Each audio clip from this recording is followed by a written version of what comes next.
أعوذ بالله من الشيطان الرجيم. بسم الله الرحمن الرحيم، والصلاة والسلام على رسول الله وعلى آله وأصحابه ومن تبعهم بإحسان إلى يوم الدين، وبعد. السلام عليكم ورحمة الله وبركاته. Allah maɗaukakin sarki cikin iyawarsa da amincewarsa da yadda yake taimakon bayinsa yake fitar da su daga duhu na ɓata zuwa ga haske na shiriya. An yi lokacin da mutane suke zaune a cikin wannan ƙasa tamu ta Najeriya, musamman Najeriya ta Arewa da wasu yankuna da ke kewaye da ita, sun raga rayuwa cikin duhun ɓata da bidiyo'i da shirkoki, kamar yadda Allah maɗaukin sarki ya kasance cikin sunnonin shi yakan tada wasu mutane da za su kira mutane zuwa ga shiriya, duk ko yadda al'umma suka kasance da ɓata. A cikin wannan hukunci na Allah ne ya tada wasu mutane a shekarun baya, shekaru da suka wuce 40 zuwa 50, wanda suka ringa kiran mutane zuwa ga iqamatu sunna wa izalatul bid'a, gurin tsayar da sunna da kuma kusar da bid'a. Wayannan mutane su ne suka sanu da 'yan izala, wanda suka yi kungiya mai sunan jama'atu izalatul bid'a wa iqamati sunna, al'ummar da suke kokarin gusar da bid'a suke kuma tsaye da sunna. Wayannan mutane Allah ya saka musu da aljanna, sun yi kokari, namijin kokari gurin gusar da shirka a wannan yanki namu, da tsaye da tauhidi, da gusar da bid'a, da tsaye da sunna. Sun yi bakin nasu kokari, Allah ya karba musu. Sai dai lamma tala alaihimul amad, sanda lokaci musu tsawo na wannan aiki, su ma kuma a cikin ayyukansu an tsinci ita kanta bid'ar da suke yaƙi da ita, wanda insha Allahu a wannan zama za mu riga ɗaukar matsalolin muna tattauna su a hankali, muna kiran 'yan uwa zuwa ga gyara a kansu. Kamar yadda waɗannan mutane suka yi ƙoƙari tsawon lokaci, suka yi iyayi, suka yi fada da shirka, suka tabbatar da tauhidi, suka yi kira zuwa ga sunna, suka kori bid'a, su ma suna da haƙƙi a wannan lokaci na a faɗakar da su, a faɗakar da juna akan abin da ya shafi sha'anin wannan mummunar cuta wato bid'a, don a gudu tare a tsira tare. Allah ya datar da mu. Matsala ta farko da za mu fara tattaunawa a wannan zama ita ce matsalar samar da ita kanta ƙungiya a cikin addini. Me matsayin shi? Malamai na ta kaiwa suna komowa akan ko an samu wani dalili da zai halattar da samar da ƙungiya a cikin addini, duk da cewa ita ƙungiyar idan an lura akwai wasu matsaloli da take haifarwa a cikin addinin, bayan amfanin kuma da take kawowa.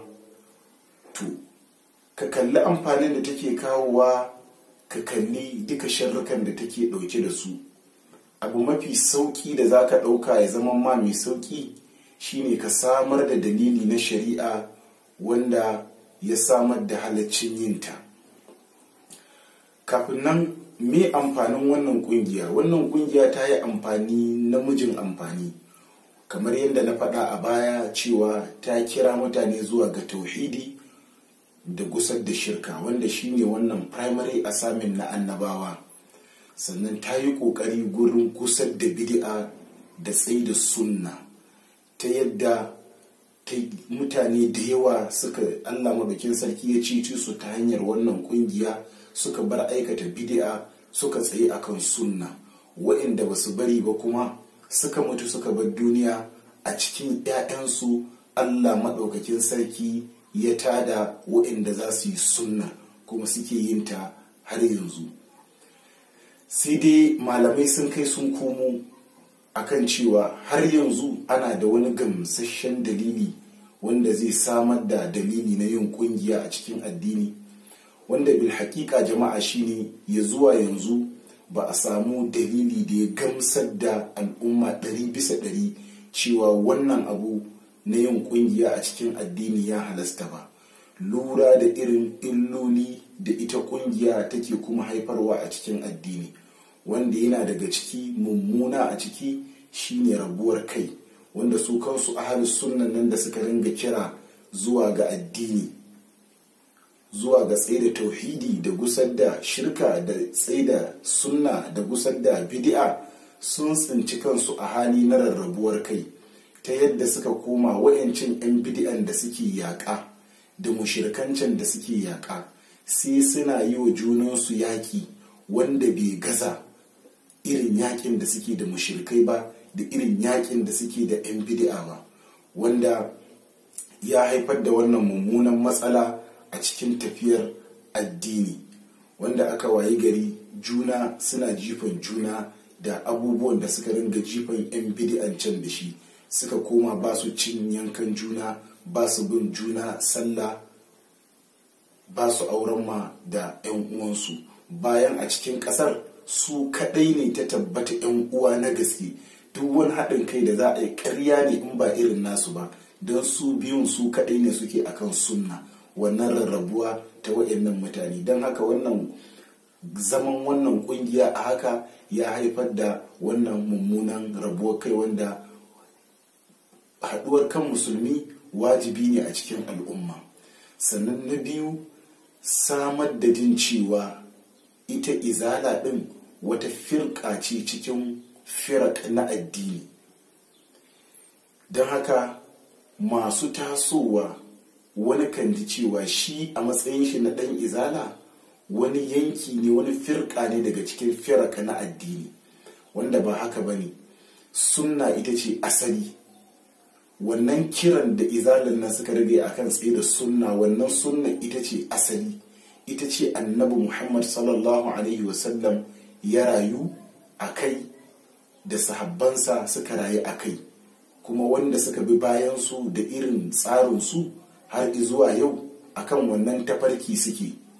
Don haka babu wani firka sunanta izala, sunna dai kaɗai. Don haka na daga cikin matsalolin da aka haifar a can, jin cewa ita izala wata firka ce cikin firak na addini.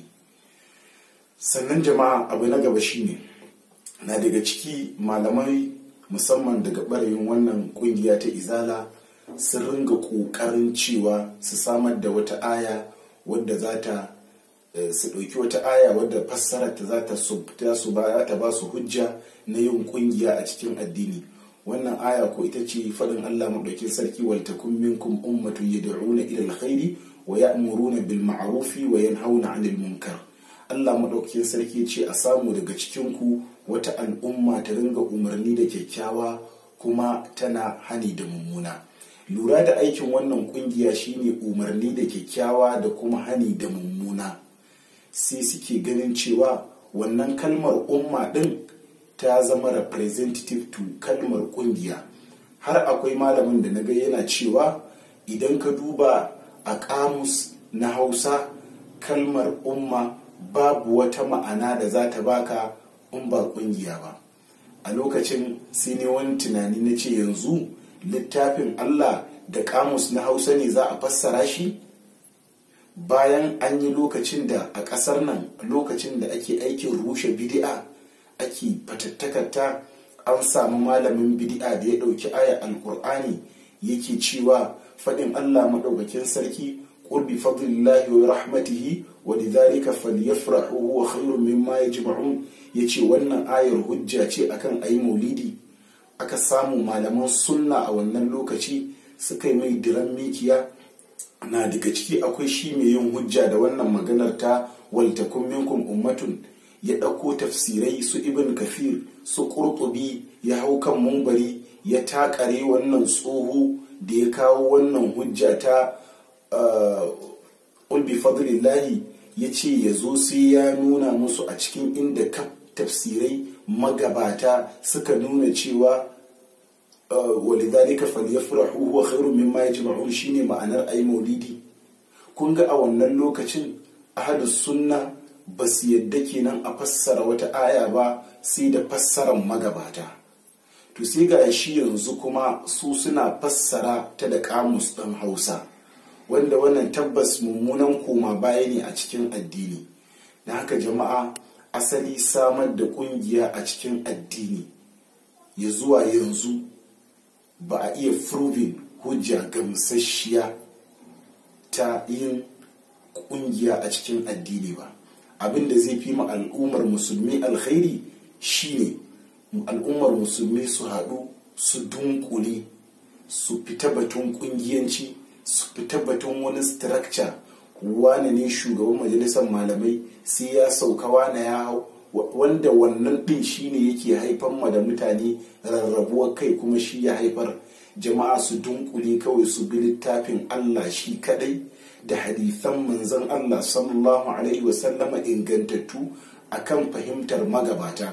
Idan za su yi hujja, su yi hujja da ayyukan annabi da sahabbai, da abin da ya zama a lokacin annabi da sahabbai ya zama addini.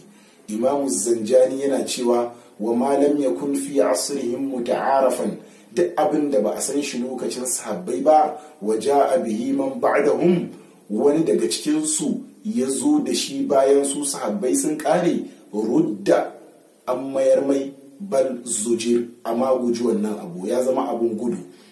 Manzon Allah sallallahu alaihi wasallam yana cewa man ahdatha fi amrina hadha, duk wanda ya faru wani al'amari cikin wannan al'amarin namu na addinin musulunci, ma laysa minhu, wanda ba shi muke kai ba, fa huwa raddun, an mayar mai.